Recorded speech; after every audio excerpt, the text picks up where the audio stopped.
और वेद ये भी बताते हैं कि वो अपने द्वारा रची हुई सृष्टि को, उसकी जानकारी परमेश्वर ही स्वयं ही ठीक ठीक बताते हैं, और अन्य तो केवल अटकल ही लगाया करते हैं। तो ये सभी गुण जिसके अंदर हैं, वेद कहते हैं वो परम अक्षर ब्रह्म है, वो पूर्ण परमात्मा है। और वो पूर्ण परमात्मा ही अपने द्वारा रची हुई सृष्टि को यथार्थ रूप में ज्ञान देते हैं, और वो परमात्मा स्वयं ही आकर के ज्ञान प्रचार करते हैं। वो तत्वदर्शी संत का रोल भी स्वयं ही करते हैं, और वो परमात्मा कवियों की तरह आचरण करते हैं। पुण्यात्माओं, सबसे पहले हमने अपने भगवान को पहचानना है, तभी हम आगे कदम रखें। जैसे पहले हम अपने नोट को खरा और खोटा चेक करा लें तो अच्छा रहे, नहीं तो वहां प्लेटफार्म पर जाने के बाद फिर कुछ नहीं बनेगा। तो ऐसे ही हम अपने सदग्रंथों को समझकर भगवान को पहचान सकते हैं। शिक्षा का उद्देश्य प्रभु ने यही रखा था कि कलयुग के अंदर इन सबको शिक्षित बनाएंगे, और ये मेरे बच्चे मुझे पहचान पाएंगे। अभी तक तो ये गुरु और ऋषि, महर्षि, पीर ये हमें अपने ही अज्ञान के आधार से आधारित रखते थे। लोक वेद सुनाया करते थे जो वेदों सदग्रंथों के विरुद्ध था, और हमने इनको एक महापुरुष, ऋषि, मंडलेश्वर, गुरु मानकर, परमात्मा से परिचित व्यक्ति मानकर इनकी हर बात का, प्रत्येक बात का विश्वास किया, जिसका खामियाना आज तक हम भोग रहे हैं। हम यही भटक रहे हैं, जन्म और मृत्यु के अंदर हम कष्ट पे कष्ट उठा रहे हैं। उस परमेश्वर ने स्वयं आकर के हमें बताया है कि अक्षर पुरुष एक पेड़ है।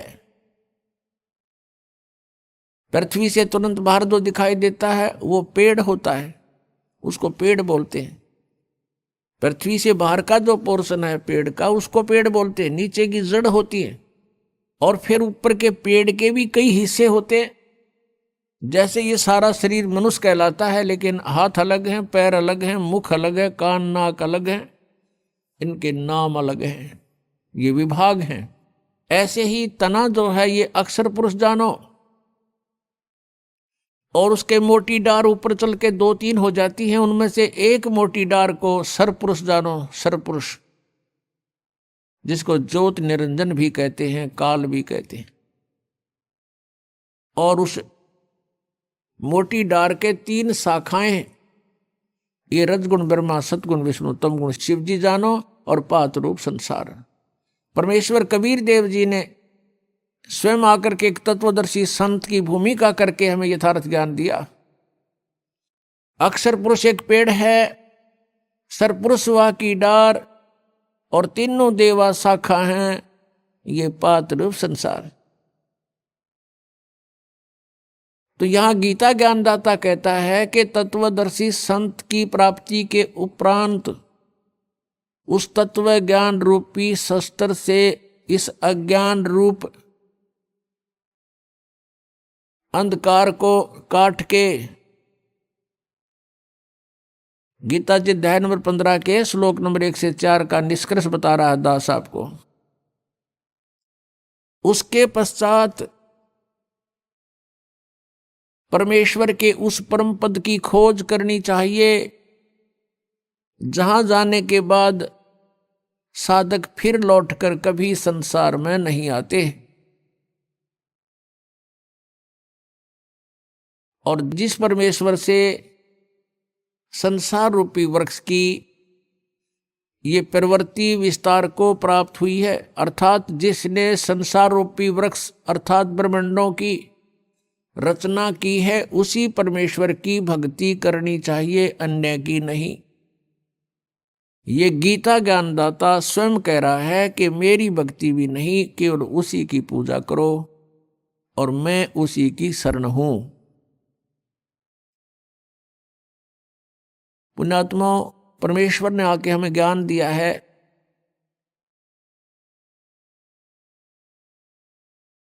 आप यहां के वासी नहीं हो, आप यहां अस्थायी रूप पर रह रहे हो और जिस परिवार और जिस संपत्ति को आप अपना मानकर निश्चिंत हो चुके हो, ये आपकी महाभूल है। और ये भूल कहाँ से समाप्त होती है? संतों के विचारों से।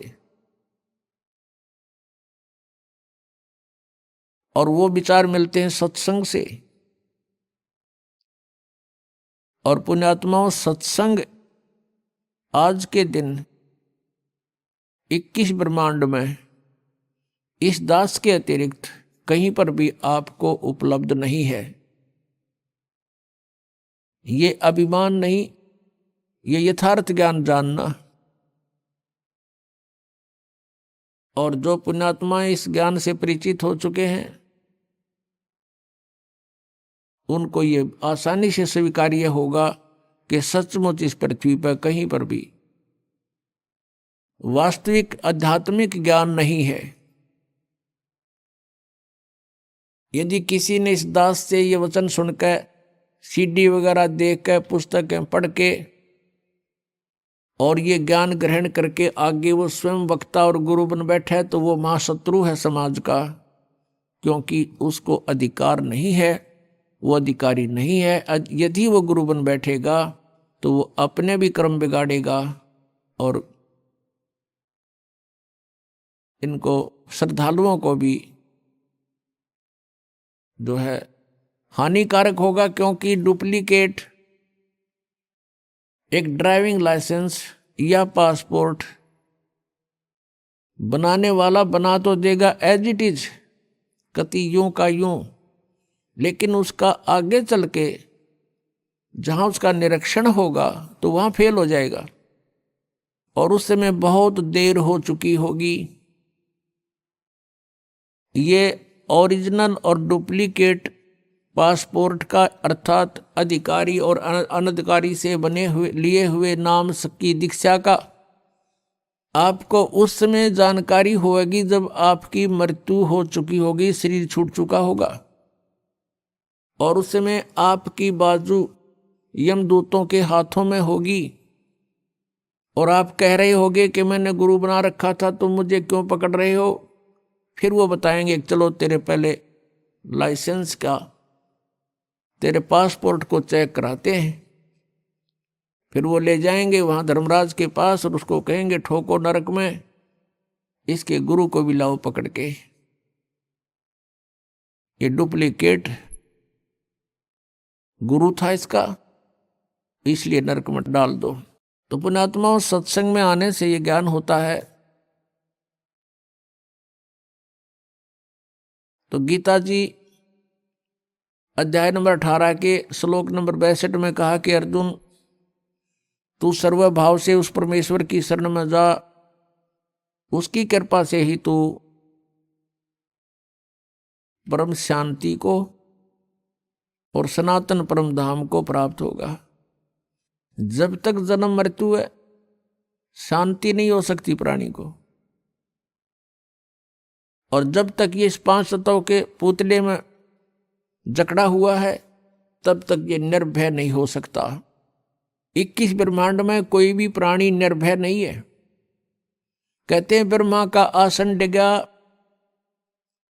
जब सुनी काल की गाज। कहते हैं जब काल ने दहाड़ मारी, उस समय यहाँ के प्रधान ब्रह्मा जी का भी आसन डगमगा गया, वो भी भयभीत हो गया। आपने कथा सुनी है कि भस्मागिरी नाम का एक तपस्वी था, भगवान शिव की तपस्या ही करता था उनको इष्ट मानकर। जब भगवान शिव प्रसन्न हुए, उनसे पूछा बोल क्या मांगता है साधक? भस्मागिरी ने कहा कि मुझे भस्म कड़ा दे दो। वचनबद्ध करके भगवान शिव से कड़ा मांगा, भगवान शिव ने वो भस्म कड़ा दे दिया। उसके पश्चात वो भस्मागिरी भगवान शिव को मारने के लिए उद्धत हो गया और कहा शिव जी होले होशियार, अब तुझे मारूंगा, पार्वती को पत्नी बनाऊंगा। तब भगवान शिव भयभीत होकर के भाग लिए। आगे आगे भगवान शिव, पीछे पीछे भस्मागिरी यानी पुजारी, आगे भगवान। कहने का भाव ये है कि यहाँ कोई भी प्राणी निर्भय नहीं है।